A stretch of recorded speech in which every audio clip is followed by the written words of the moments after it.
이런 얘기가 있습니다.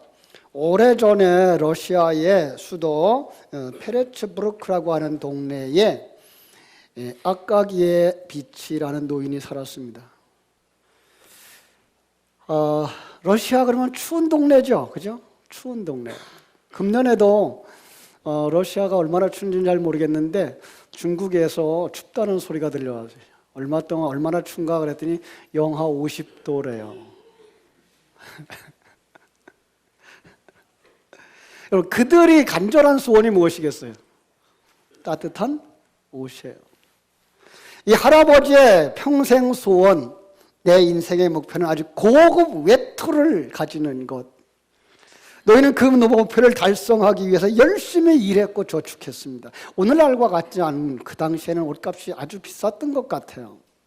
그래서 그게 소원처럼 되어졌어요. 중국에 처음 갔더니 중국 사람들이 옷이 반질반질해요. 그래서 왜 그런가 나중에 알고 봤더니 제일 부자가 먼저 새 옷을 사서 입고 좀 이렇게 시간이 지나면 좀 더러워지잖아요. 그러면 세탁을 해서 입는 게 아니라 이걸 시장에 내다가 판대요. 그럼 가난한 사람이 그 옷을 또 사다가 또 입고 그리고 자기가 이제 또 새 옷을 사 입을 만큼 되어지면 이 옷을 또 시장에다 내다 팔았대요. 그래서 이걸 몇 년을 같이 입었는지 모르는 거예요. 그래서 매끈매끈한 그런 옷들을 입고 살았어요. 지금은 상당히 좋아졌습니다. 참 중국이 몰라보게 발전했는데 그때 들어가면 예배당 안에가 아주 냄새가 많이 났어요. 여러분 보고 냄새 난다는 얘기 하는 거 아니에요? 그분들이 그랬던 것 같아요. 러시아도 그랬던 것 같아요. 요즘 우리 태산 아파트 사시는 분들 세탁하지 말라 그러죠? 그죠? 세탁하지 않으라 그래요. 세탁하면 안 돼요. 왜? 물이 내려가서 아래층에서 얼어 올라와가지고 거기는 물이 넘치기 때문에 그렇게 힘들다고 이렇게 말씀들을 하시더라고요. 이 할아버지가 몇 년 동안을 돈을 모아가지고 꿈에도 그리던 외투를 샀습니다. 외투를 샀어요. 그래서 이 고급 외투를 입고서는 이제 사교회장에 한번 가고 싶은 거예요. 파티장에 가고 싶은 거예요. 그래서 자랑하고 싶은 거예요. 그런데 안타까운 거는 이 코트를 사가지고 집으로 가던 도중에 강도를 만났어요. 강도를 만나가지고 옷을 뺏겨버린 거예요. 힘이 없는 노인이 이 강도에게 비싼 코트를 강탈당하고 노인이 낭망했어요. 노인은 그냥 단순하게 옷을 빼앗긴 게 아니라 평생의 성공, 그걸 강탈당하고 그의 간절한 소원, 그 행복을 빼앗겨버린 거예요. 백방으로 외투를 찾으려고 노력했지만 허사였어요. 그 후 노인이 좌절에 빠졌고 마음이 상해서 몸져 누웠고 시름시름 앓다가 돌아가셨어요. 그 후 이 동네에 이상한 소문이 돌았어요. 추운 겨울이 되면 노인의 유령이 나타나서 내 외투 돌려줘 그런대요.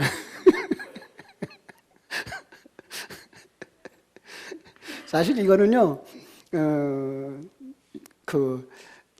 아주 유명한 작가가 쓴 외투라고 하는 소설의 일부 내용이에요. 근데 그 당시에 그들의 소원이 무엇이었는가를 비판하고자 했던 이 소설이에요. 이 니콜라이 골로리라고 하는 사람이 쓴 책인데요.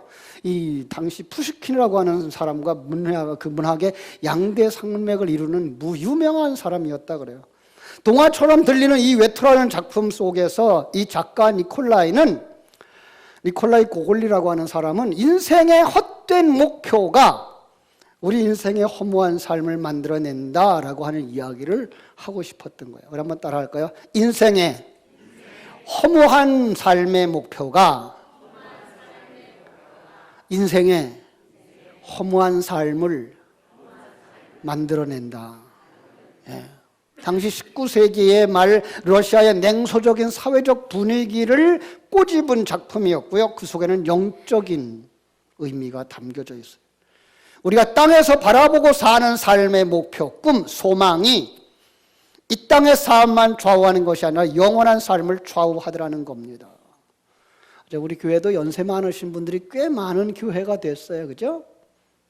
그러면서 예배 시간에 젊은이들의 모습이 보여지지 아니하고 예배 시간에 우리 남자분들의 모습이 보여지지 않는다고 그래요. 우리 교회는 안 그래요. 아직은 우리 교회는 우리 새 세대, 다음 세대를 낳는 좋은 교회라서 분명히 우리 남자분들, 오늘 남전도 회원들처럼 있고 또 다음 세대가 분명히 자라날 것을 소망하기 때문에 우리는 그렇지 않습니다만은 낡아가는 교회, 늙어가는 교회, 그 교회는 참 저번에 보았던 것처럼 영국 교회 예배당은 크다란데 이 가운데 몇 명이 앉아서 예배를 드려요. 머리만 하얀 할머니들이 별로 안 보여요. 할머니들만 몇 사람 앉아서 예배를 드리는 그런 모양으로 변하고 있는 거예요.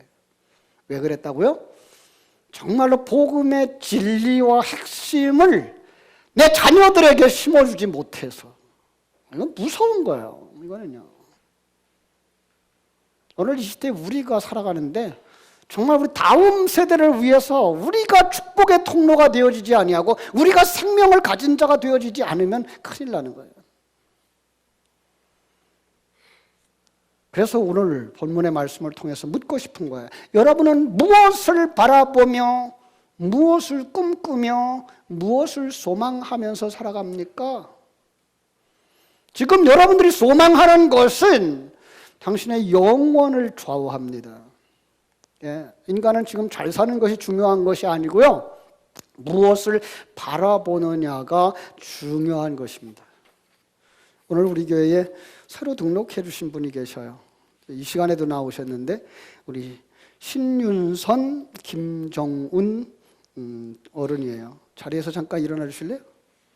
예, 우리 한 박수. 예. 우리 태산 아파트에 사시니까 교제하시면서 같이 살았으면 좋겠어요. 자녀들이 간절한 소원, 엄마 아버지 돌아가시기 전에 예수 믿었으면 좋겠다. 그래서 그 자식들의 전도에 따라서 이제 남은 생애를 신앙생활을 하면서 천국을 향하여 가겠다. 천국이 있는지 없는지 내가 갈지 안 갈지 모르지만 자녀들의 소원을 들어주겠다. 그리고 오셨대요. 정말로 믿음 안에서 큰 소원이 이루어지기를 주님의 이름으로 축원합니다. 정말이에요. 이건 참 자녀들에게 있어서 부모님을 주님의 전으로 인도할 수 있었다는 것보다 더 큰 선물은 없어요. 우리 영감님하고 우리 아주머니는 자녀들에게 큰 선물을 준 거예요. 사실은요. 자녀들이 얼마나 감사하고 얼마나 뿌듯해하겠어요. 그런데 더 중요한 건 우리 두 분이 예배를 하면서 하나님을 만나고 천국을 소망을 가지고 죽음의 문턱을 넘어서는 그때에 나는 저 좋은 천국에 가는 길이구나. 이걸 내 자녀들이 선물했구나라고 하는 그 감격을 누리는 자리까지 가시기를 바랍니다. 예. 그거 얻지 못하면 그냥 고생스러운 거예요, 사실. 예배가 고생스럽고 교회 나오는 게 힘들 수 있어요. 그런데 그것을 발견하게 되면 예배 자체가 즐겁고 그리고 보람 있고 그리고 나오고 싶고 알고 싶고 배우고 싶게 되는 거죠. 사실은 저희 아버님도 우리 60세가 돼서 예수를 믿었어요. 근데 우리 아버지 참 대단하신 분이에요. 저희 아버지 자랑 좀 하고 갈게요. 60세가 될 때까지 일본에 가서 탄광에 가서도 고생도 하셨고 또 그 38 이북이 고향이셔요. 개성이 이제 고향이신데 내려와서 이 땅에서 남쪽에서 살면서 생활을 하셨던 분인데 60이 돼서 예수 믿겠다라고 결심한 그 다음 날부터 새벽 예배했어요. 60살까지 하시던 술, 담배 딱 끊어버렸어요. 그리고 이렇게 신앙생활을 하지 않으면 안 된다라는 마음의 각오가 있어요. 왜냐하면 미신을 섬겨봤기 때문에. 그 미신이 얼마나 사람을 괴롭히는지를 알았어요. 여러분, 귀신의 힘은요, 사실 우리 인간이 감당을 못해요. 재미난 얘기 하나 해드릴까요? 우리 살던 집 터가 센터래요. 그래서 3년마다 4년마다 굿을 한 번씩 안 하면 사고가 나는 거예요. 편안하게 3년이 지나가시니까 이 굿을 안 한 거예요. 그랬더니 우리 누님이 다리가 붙어버렸어요. 안진뱅이가 됐어요. 못 일어나는 거예요. 우리 어머님 눈치가 빠르거든요. 왜냐하면 굿을 절반을 우리 어머님이 하시는 분이니까. 그래서 무당 찾아간 거예요. 당연히 굿날짜 잡죠. 굿날을 잡아가지고 쌀을 사가지고 집에 돌아오니까 우리 누님이 걸어다니는 거예요. 춤추는 거예요. 그때만 해도 정말 쌀 보기 힘들 때니까 어떻게 했겠어요? 괜찮나 보다. 쌀 빠서 밥해서 잡섰어요. 그 다음날 또 앉아있는 거예요. 또 못 일어나는 거예요. 그 정도라고요. 예. 귀신의 역사는요, 참 우리가 생각하는 것보다 더 무섭습니다. 아니, 우리를 어디까지 끌고 가요? 지옥으로 끌고 간다니까요. 우리를 이대로 살다가 이대로 사는 걸로 끝나는 게 아니라 이대로 살다가 우리로 하여금 영원한 지옥에 가도록 내버려도 못 가, 천국으로 가지 못하게 만들어버리는 존재가 사단의 역사예요. 거기에서 예수가 나왔어요. 거기에서 예수 믿는 사람이 나왔어요. 그랬더니 우리 아버님도 그걸 알아요. 그래서 예수 믿는 그 다음 날부터 새벽을 깨워서 가요. 우리 교회까지 가려면 한 반 시간 가야 됐거든요. 산길로. 거기를 가셔요. 이웃 동네에서 굿하는 집이 있었어요. 우리 이제 넷째 누님인데 누님이 거기 갔다가 신이 내린 거예요. 신이 올라버린 거예요. 근데 이제 굿은 다 끝나면 내려야 되잖아요, 신이. 안 내리는 거예요. 그러니까 굿집 주인이 우리 집을 찾아온 거예요. 야, 누나가 이러는데 어떡하냐, 가봐라. 제가 예수 믿는 걸 알거든요. 그분들도 그러니까 아는 거예요. 예수 믿는 사람이 예수가 귀신보다 강하다는 걸 아는 거예요. 저보고 가라는 거예요. 갔죠. 그랬더니 뭐 춤추고 뒤로 넘어지고 그러더라고요. 뒤로 가서 두 어깨에 손을 탁 대는 순간 누님이 푹 끌어앉아요. 이게 뭡니까? 갑시다. 아, 무당들은 내리고 가야 된다고 하고 뭐 해야 된다 그러는데 그냥 내려오셨어요. 예. 그래도 무사해요. 지금은 우리 누님이 그렇게 신앙생활을 잘하는 분이 됐어요. 예, 우리 두 분도 정말로 이 신앙생활의 출발이 복되어져서 정말 많은 이야기거리와 간증거리를 가지고 예수 믿는 산 증거를 가진 어른 되어지기를 주님의 이름으로 축복합니다. 갈라디아서 6장 8절에 보면은 우리가 무엇을 바라보며 가는 것이 중요한가를 이야기해요. 갈라디아서 6장 8절에 보면은 이렇게 말하고 있어요. 자기의 육체를 위하여 심는 자는 육체로부터 썩어질 것을 거두고 성령을 위하여 심는 자는 성령으로부터 영생을 거두리라 그랬어요. 세상 것 심으면 세상 것 거두고, 예, 그렇습니다. 성령으로 위하여서 하나님 나라를 심으면 하나님 나라의 것을 거둔다. 예, 그렇습니다. 영생이죠. 많은 사람들이 세상 것을 심고 세상 것을 거두고 싶어 하죠. 이 세상에 살아가는 모든 사람들이 여기에 올인하고 있어요. 예, 맞습니다. 농사해 보셔서 알겠지만은 농사하면 뭐예요? 심은 만큼 거두어요. 한 말을 못자리 하면 그 사람이 10가마니를 거두어요. 그러면요, 10말을 못자리 하면요, 그러면 100가마니를 거두는 거죠. 예, 심은 대로 거두어요. 물론 우리가 잘 아는 말대로 콩 심으면 콩을 거두고 팥을 심으면 팥을 거두는 거죠. 우리 예수 믿는 사람들이 아주 엉터리 사상이 하나 있어요.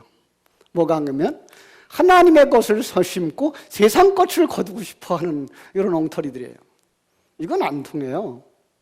그래서 우리는 교회에 나와서 열심히 봉사하면 세상 것도 잘 될 것이라는 기대를 가지고 있는데, 아니요, 세상 것은요 세상 것을 심은 것만큼 거두어져요. 이걸 갖다 저는 뭐라 그래요? 그릇만큼. 그래서 우리 자녀들을 큰 그릇으로 키우는 것 중요하다라는 얘기를 자주 하죠. 그렇죠. 작은 그릇은요 평생을 수고하고 살아도 그냥 작은 규모에서 살아요. 그런데 큰 그릇의 사람은요, 사업을 크게 하다가 망했어요. 그런데요, 망했다고 그냥 망한 것 아니에요. 얼마큼 시간이 지나고 나면 그 사람 큰 일을 또 하고 있어요. 왜요? 큰 그릇이기 때문에 그래요. 여러분 그거 아셔야 돼요. 큰 그릇은 크게 쓰여져요. 작은 그릇은 작게 쓰여지는 것 마땅해요. 그래서 우리가 부자로 살든 가난하게 살든 그게가 문제가 되질 않아요. 세상 살 땐 조금 더 가지고 사는 게 더 좋겠죠. 그죠? 남보다 조금 더 많이 가지는 것도 괜찮을 거예요. 그러나 그게 우리 마음대로 되질 않는다니까요. 우리가 그런 만큼 하나님이 주셨다고 하는 걸 알고 거기서 감사할 수 있는 사람, 그게 누구예요? 하나님을 아는 사람들이죠. 하나님의 가치관과 관점을 가진 사람들이에요. 그죠? 여러분, 세상에서 가장 큰 영광을 누렸던 사람, 성경에 나오는 사람 누구 있죠? 이 세상에서 가장 부귀영화를 누렸던 사람, 솔로몬이죠. 솔로몬. 예. 근데 그 솔로몬이 자기 전도서에서 뭐라고 말해요? 전도서 첫째 1장 2절 3절에서 전도자가 이르되 헛되고 헛되고 헛되니 모든 것이 헛되도다. 왜 헛돼요 그게? 영원한 세계를 바라다보고 영원한 세계가 눈앞에 보이고 나니까 그것들 다 이 땅에 놓고 갈 것들이라는 거예요. 아무리 많은 재산이 있어도 다 놓고 갈 것들이라는 거예요. 아무리 높은 지위에 있었어도 그건 다 놓고 갈 것이라는 거예요. 가져갈 것이 없더라는 거예요. 그 하나님의 나라에서는 그건 아무 가치도 없는. 그래서 뭐라 그래요? 헛되다라고 말한 거예요. 우리는 정말로 영원한 세계에서 정말 가치 있는 그 일을 위하여서 살아갈 수 있는 사람들이 되어져야 할 줄로 믿습니다. 그래서 바울 사도는 히브리서 12장 2절에서 믿음의 주요 또 온전케 하시는 이인 예수를 바라보라라고 말하고 있는 거예요. 예수를 바라봐야 되는 거예요. 예수? 그 예수는 2000년 전에 이 땅에 오셨던 예수일 뿐만 아니라 그 예수에 담아준 성자 하나님. 그렇습니다. 오늘 바울 사도는 우리가 바라볼 주님은 우리 안에 살아계시다라고 말씀했어요. 그분이 어디 계신다고요? 내 안에. 아직도 우리 어른 같은 경우에 예수님이 내 안에 계시다는 이런 사실들을 잘 알지 못할 수 있어요. 곁에서 이제 도와주시면 예수님을 영접하는 작업이 필요할 것이고요. 그리고 그때부터 예수님을 내 안에 생명으로 모시고 사는 삶이 필요할 거예요. 그 예수라고 하는 건 놀라운 거예요. 그걸 갖다 비밀이라고도 말하고 있어요. 오늘 말씀 27절 볼까요? 27절 하나님이 그들로 말하여금 이 비밀의 영광이 이방인 가운데 얼마나 풍성한지를 알게 하려 하심이니라 라고 말씀하고 있어요. 비밀. 그렇습니다. 하나님께서 오늘 이 시간에 우리에게 이 비밀을 깨달아 알게 해주시기를 주님의 이름으로 축원합니다. 그렇습니다. 그런데 26절은 뭐라고 말하고 있는가 하면 이 비밀은 만세와 만대로부터 감추어졌던 것인데 이제는 그의 성도들에게 나타났다라고 말하고 있어요. 감추어졌던 거래요. 왜요? 아무도 보는 사람이 없기 때문에. 예, 그걸 감추어졌다라고 말하고 있는 거예요. 그래서 복음서에 가보면은요 아주 재미난 곳이 있어요. 마가복음 4장 21절 22절 찾아보실래요?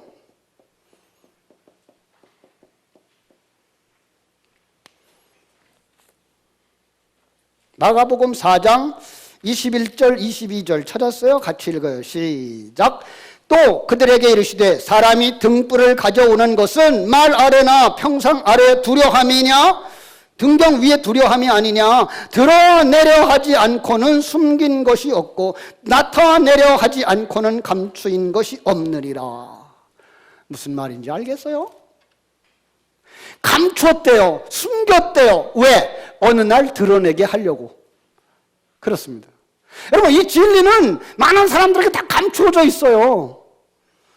사람들이 세상 사람들이 이 진리를 알지 못해요. 성자 하나님이 계신 것, 하나님의 영원한 세계가 있는 것 알지 못해요. 그런데 어느 날 드러내 보여주려고 하나님이 일부러 감췄던 거예요. 언제 보여주시려고? 예수 믿는 그날, 거듭나는 그날, 하나님 만날 그날 열려주시려고, 보여주시려고. 제가 그렇게 얘기했어요. 이 세상이 몇 년이라고요? 수천 년의 역사가 있는데 수천 년의 역사가 요만큼밖에 안 될 수 있더라는 거예요. 그려보니까. 이 우주가 얼마나 크다고요? 이게 몇억 광년? 여러분, 이게 수천 년의 역사고 이게 몇억 광년의 거리라 그러면 이 속에 있는 여러분이 살아가고 있는 100년은 얼마나 길이가 될까요? 전만큼도 안 될 거예요. 그죠? 예. 그러니 이렇게 이게 6억 광년, 10억 광년 그런데 그 거리만큼 된다면 여러분의 2m도 안 되는 키는 얼마일까요? 보이지도 않을 거예요. 네. 그러니까 내가 있다라고 하는 것, 내가 살고 있다고 하는 건 하나님이 보실 때는 그냥 먼지만도 못한 아주 작은 존재예요. 그런데 우리에게 이걸 알게 해주시는 거예요. 이 영원한 세계가 있다는 걸, 하나님의 세계가 있다는 걸. 그리고 너를 하나님의 백성으로 만들기 위해서 뜻이 계셔서 이 땅에 보냈다라고, 태어나게 했다고. 우리가 어디서 왔는지 어디로 갔는지 모른다는 게 인생인데 분명히 성경은 너는 하나님에 의해서 이 땅에 태어난 자라고 말하고 있고, 네가 살아가는 60년 70년의 시간은 너를 다시 만들어서 하나님의 나라로 데려가기 위한 하나님의 일하심이다라고 이야기하고 있는 거예요. 이걸 언제 보여줘요? 이게 거듭난 다음에 보여줘요. 거듭난 다음에, 하나님의 생명이 우리 안에 들어온 다음에. 그런데 이 비밀을 오늘 우리에게 알리셨다라고 성경은 말하고 있는 거예요. 그렇습니다. 주님이 여러분과 내 안에 오셔서 눈을 열어주시는 건 이제 하나님의 관점과 하나님의 가치관을 가지게 하는 것이고, 이 영원한 세계가 있으며 내가 살아가는 이 땅의 7, 80년, 100년의 시간은 나를 다시 만들어서 하나님의 나라로 가게 하는, 이 세상의 가치관만이 전부가 아닌 하나님의 나라의 가치관이 있다는 걸 깨달아 알고 그 가치관에 의한 삶을 살아갈 수 있도록 만드시는 하나님의 일하심의 현장이라는 것을 알게 해주신다는 거예요.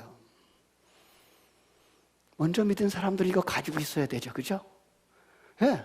그럼 우리 먼저 믿은 사람들이 축복의 통로가 되어지고 생명의 통로가 되어지고 은혜의 통로가 되어지려면 이걸 가지고 살아야 돼요. 이걸 누리면서 살아야 돼요. 그래야 다음 세대가 여러분을 통해서 생명을 얻고 여러분을 통해서 축복을 받고 여러분을 통해서 은혜를 누리는 자가 되어지는 줄로 믿습니다. 이걸 본 사람과 보지 못한 사람의 이야기를 성경은 대조적으로 이야기를 잘해요. 아주 쉬운 얘기가 아브라함과 롯의 이야기를 통해서 우리는 이해를 할 수가 있죠. 그죠? 자, 아브라함은 어떤 사람이었어요? 하나님이 택함을 받고 하나님의 인도하심을 따라서 하나님이 원하는 곳으로 가고 있는 중이에요. 자, 그런데 그가 같이 갈 때 롯을 데리고 갔어요. 조카 롯은 아직 하나님의 생명을 가지지 못한 자로 가요. 자, 그가 전쟁 후에, 그죠? 풍성한 것을 얻었어요. 애굽에 내려갔다가 다시 올라오면서 풍성한 것을 얻었어요. 너무 양이 많으니까 그러니까 내 양하고 삼촌 양하고 내 양을 치는 목자하고 삼촌 양을 치는 목자들이 싸우는 거예요. 삼촌이 생각하기를, 아브라함이 생각하기를, 야, 우리 싸우는 게 옳지 않다. 네가 동쪽으로 가면 난 서쪽으로 갈게. 네가 좋은 곳 택하면 내가 나쁜 곳을 택할게. 그래서 롯한테다가 먼저 택하라고 기득권을 주죠. 먼저 택했어요. 어디로 갔어요? 정말 풀 많고 사람이 살만한 곳처럼 여겨지는 소돔과 고모라 근처로 가서 결국은 소돔과 고모라 속으로 들어가 버렸어요. 그게 전부인 줄 알고 따라간 거예요. 그게가 전부인 줄 알고 따라간 거예요. 하나님의 약속을 따라가고 하나님의 은혜를 따라가는 것이 아니라 세상의 물질을 따라간 거예요. 결국은 어떻게 됐어요? 소돔과 고모라 멸망할 때에 그 재산들 다 불타고 그 부인도 소금기둥 되어지고 자기만 몸만 빠져나오는 인생을 살았어요. 아브라함은요, 하나님의 인도하심을 받았고 하나님의 역사하심을 따라서 살아서 그는 정말로 전쟁터에 318명을 데리고 전쟁하러 나갈 만큼 집안의 가신들이 큰 한 족장의 역할을 감당할 수 있도록 컸던 것을 알 수가 있습니다. 여러분, 그러니까 우리가 예수 믿으면서 진정한 복이 무엇인가를 알 수 있어야 돼요. 진정한 복이 뭐라고요? 큰 집에 사는 거? 넓은 땅 가지는 거? 높은 자리에 올라가는 거? 아니고 누구와 함께 하는 거? 하나님과 함께 하는 거. 예.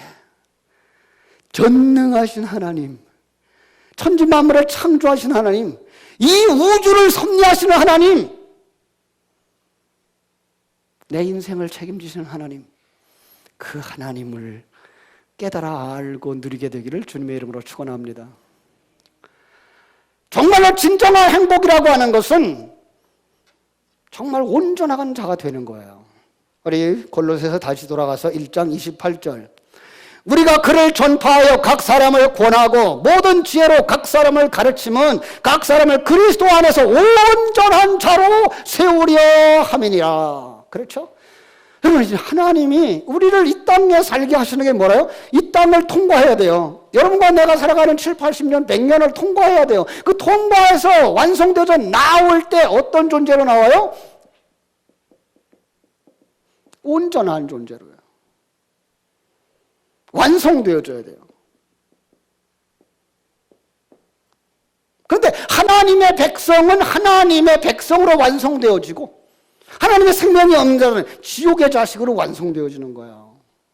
예. 이 땅에 살아가는 모양은 다를 바가 없어요. 이 땅에 살아가는 모양은 그냥 그렇게 살아가요. 밥 3끼 먹고 살아가요. 겨울이 오면 나도 춥고 너도 춥고, 예. 겨울이 되면 우리 집도 얼고 너희 집도 얼고, 그죠? 최 집사님이 안 얼었어요? 다행이에요. 거기만 하나님의 역사가 있었나 봐. 그럴 수 있어요? 그렇지 않아요. 관리 잘못하면 그 집도 얼어요. 이건 모두가 누구나 똑같아요. 예, 눈이 오면 우리 집에만 오는 것 아니고요. 모든 사람 집에 다 와요. 똑같아요. 이 땅에 살아가요. 밥 3끼 먹고 살아가요. 저녁에 잠자요. 그런데 그 속에 하나님의 생명을 가진 사람과 하나님의 생명을 가지지 못한 사람의 차이는 나중에 어떻게 난다고요? 천국 가고 지옥 가는 차이가 나는 거예요. 예. 여러분, 우리가 태어날 때는 영어를 하는 사람으로 태어났어요? 중국말을 하는 사람으로 태어났어요? 아니, 아무 말도 못하는 사람으로 태어났어요. 누구하고 같이 사니까, 한국 사람이랑 같이 사니까 우리는 무슨 말을 해요? 한국말을 해요. 옆에 나라는 중국말을 하는 사람과 같이 사니까 중국말을 하는 거예요. 우리가 하나님의 나라의 말을 하는 사람들과 같이 살면 하나님의 나라의 가치관을 가지고 살아가는 거예요. 세상의 가치관을 가지고 있는 사람들과 같이 살면 세상의 가치관을 가지고 살아가는 사람이 되는 거예요. 세상? 그 배후에 누가 있어요? 사단이 있어요. 그가 이끌건 대로 지옥으로 가는 거죠. 그래서 우리는 이 땅에 살아가는 동안 여러분과 만나는 모든 환경, 사건, 사람 모두 다 나를 온전케 하시고 완전케 하시는 하나님의 일하심이라는 것 깨달아 하셔야 돼요. 오늘 교회 처음 오셨으니까요. 교회에는요 천사들만 있지 않아요. 교회에도요 부닥치고, 예, 때로는 아프고, 때로는 이해 못하는 일들도 있고 그래요. 세상 사람들과 다를 바가 없어요. 그런데 우리가 깨달아야 되는 건 그걸 통해서 내가 만들어지고 그걸 통해서 저 사람이 만들어지는 과정이구나를 깨달아 하시면 돼요. 나를 다듬기 위해서, 나를 만들기 위해서 저 사람을 내게 붙여주셨구나. 제가 늘 사용하는 예화를 하나 더 할게요. 부부는 어떤 사람끼리 만난다고요? 서로 다른 사람끼리 만나요. 달라서 좋아한대요. 근데 결혼하면 왜 싸운다고요? 다르기 때문에 싸운대요. 다르기 때문에 싸우는데 그 결혼의 목적은 다투면서 나도 다듬어지고 너도 다듬어지는 거예요. 하나님의 사람으로. 예. 오늘 젊은이들이 이걸 이해를 못해요. 그래서 다투면 성격 차이, 그리고선 갈라지는 거예요. 이건 천만에요. 하나님이 결혼을 주신 목적을 모르는 거예요. 서로 인내하고 서로 만들어져 가면서 오늘보다 내일이 더 낫겠지. 예. 어제보다는 오늘이 더 낫고. 그게 하루아침에 변하지도 않고 하루아침에 변하지도 바꿔지지도 않지만 우리는 기대하는 거죠. 그 속에 누가 있으니까? 하나님이 계시니까. 예, 이게 믿음이죠. 그 속에서 하나님이 주시는 기적을 체험하게 되기를 주님의 이름으로 축원합니다. 29절, 이를 위하여 나도 내 속에서 능력으로 역사하시는 이의 역사를 따라 힘을 다하여 수고하노라 라고 말씀하고 있어요. 우리는 이 세상에서 자기 힘으로는 절대로 승리할 수가 없어요. 자기 힘으로 세상의 가치관을 벗어버릴 수도 없고요, 자기 힘으로 하나님의 나라의 가치관을 가질 수도 없어요. 오직 성령이, 오직 하나님이 도우셔야만 가능한 거예요. 그렇습니다. 여러분, 우리가 만일 하나님이 없는데 강한 자라면 그는 그 힘이 어디서부터 온 걸까요? 세상으로부터 온 거예요. 마귀로부터 온 거예요. 예.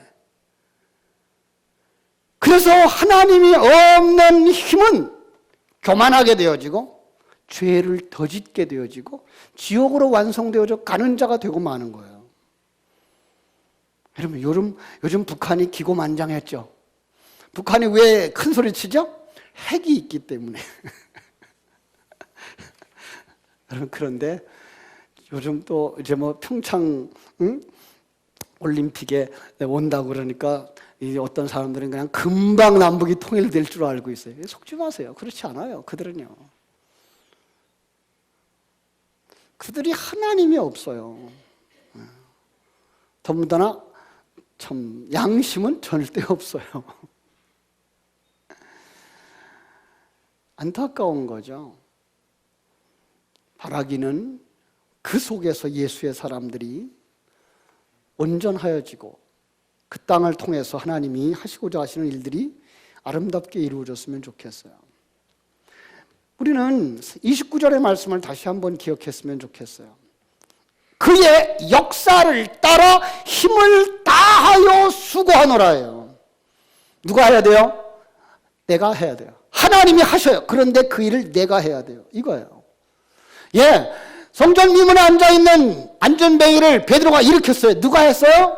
하나님이 했어요. 누가 했어요? 베드로를 통해서 하는 거예요. 오늘 우리를 살려요. 우리 어른을 교회로 인도하셨어요. 누가 했어요? 하나님이 하셨어요. 누가 했어요? 자녀들이 했어요. 그럼요. 자녀들의 그 간절한 소원, 간권함이 없었으면 어떻게 세상에서 편하게 살던 어른이 교회까지 올 수 있겠어요? 그건 쉽지 않아요. 하나님이 하신 거죠. 그런데 자녀들을 통해서 하나님이 부르셨어요. 그렇죠? 바로 그 일을 우리가 해야 되는 거예요. 바울 사도가 그러는 거예요. 바울 사도 다시 한번 앞으로 갑니다. 24절. 나는 이제 나를 너희를 위하여 받는 괴로움을 기뻐하고 그리스도의 남은 고난을 그의 몸된 교회를 위하여 내 육체에 채우노라. 그의 몸된 교회를 위하여. 예요. 그런데 그 몸된 교회를 위하여 하는 일이 누구에게? 내 안에 일어나고 있는 거예요. 내가 교회의 일부이기 때문에. 바로 우리는 주님의 귀한 사명을 받은 자들, 주님의 심부름꾼인 줄로 믿습니다. 그렇죠? 키에르게고르라고 하는 사람이 코펜하겐 대학의 신학생 시절에 22살 때에 일기를 썼어요. 그 중에 한 부분입니다. 온 천하가 다 무너지더라도 내가 이것만을 꽉 붙들고 놓을 수가 없다. 내가 이것을 위해 살고 이것을 위해 죽을 수 있는 나의 사명을 발견해야 한다. 여러분, 이 사명이 뭘까요? 바울은 이렇게 대답하죠. 살아도 주를 위하여 살고 죽어도 주를 위하여 죽나니 사나 죽으나 나는 주의 것이로다. 예. 오늘 우리에게 이 사명이 있어야 돼요. 정말 우리에게 주신 귀한 것, 정말 우리에게 주신 것 귀한 것, 여러분이 아브라함을 부르셨던 그 하나님이 주신 것처럼 우리를 축복의 통로가 되게 하셔요. 이제 우리의 신앙을 통해서 다음 세대가 축복을 받아야 돼요. 우리를 통해서 다음 세대가 예수 생명을 받아야 돼요. 우리를 통해서 다음 세대가 은혜가 뭔지 알아야 돼요. 그래야만 그 다음 세대가 다음 세대의 교회의 기둥이 되어지고 다음 세대의 이 나라와 민족의 기둥이 되어지는 거예요. 이걸 우리 자녀들 속에서 우리가 전도할 전도의 대상들 속에서 찾아낼 수 있어야 돼요. 그래서 우리 교회는 이 일을 해야 돼요. 이 일을 하지 않으면 다음 세대 한국의 50년 후에 기독교회 찾아보지 못할지도 몰라요. 50년 후에 포리교회가 문을 닫을지도 몰라요. 절박한 심정이 필요해요. 절박한 심정이 필요해요. 교회를 위하여 이제 그리스도의 남은 고난을 여러분과 나의 육체에 채우기를 소원하는 이 시대의 사명자들, 하나님 앞에 영광을 돌리는 일꾼들 되어지기를 주님의 이름으로 축원합니다. 기도하겠습니다. 하나님 아버지, 그 신은혜와 사랑을 감사하옵고 감사합니다. 바울 사도가 이렇게 교회를 위하여 간절히 소원했던 이 마음을 오늘 우리들에게 허락하여 주셔서 정말 축복의 통로로 하나님이 이 축복받게 하시고자 하시는 그 놀라운 축복이 무엇인지, 우리가 살아가야 되는 삶의 목적이 무엇인지, 그리고 어떻게 온전한 자가 되어지고 어떻게 그 기적의 주인공들이 되어질 수 있을지를 묵상하면서 주님 앞에 구합니다. 교회를 위하여 그리스도의 남은 고난을 내 육체에 채우는, 그것을 소원하고 살아갈 수 있는 하나님의 사람들이 되게 하여 주시옵소서. 예수님 이름으로 기도합니다. 아멘.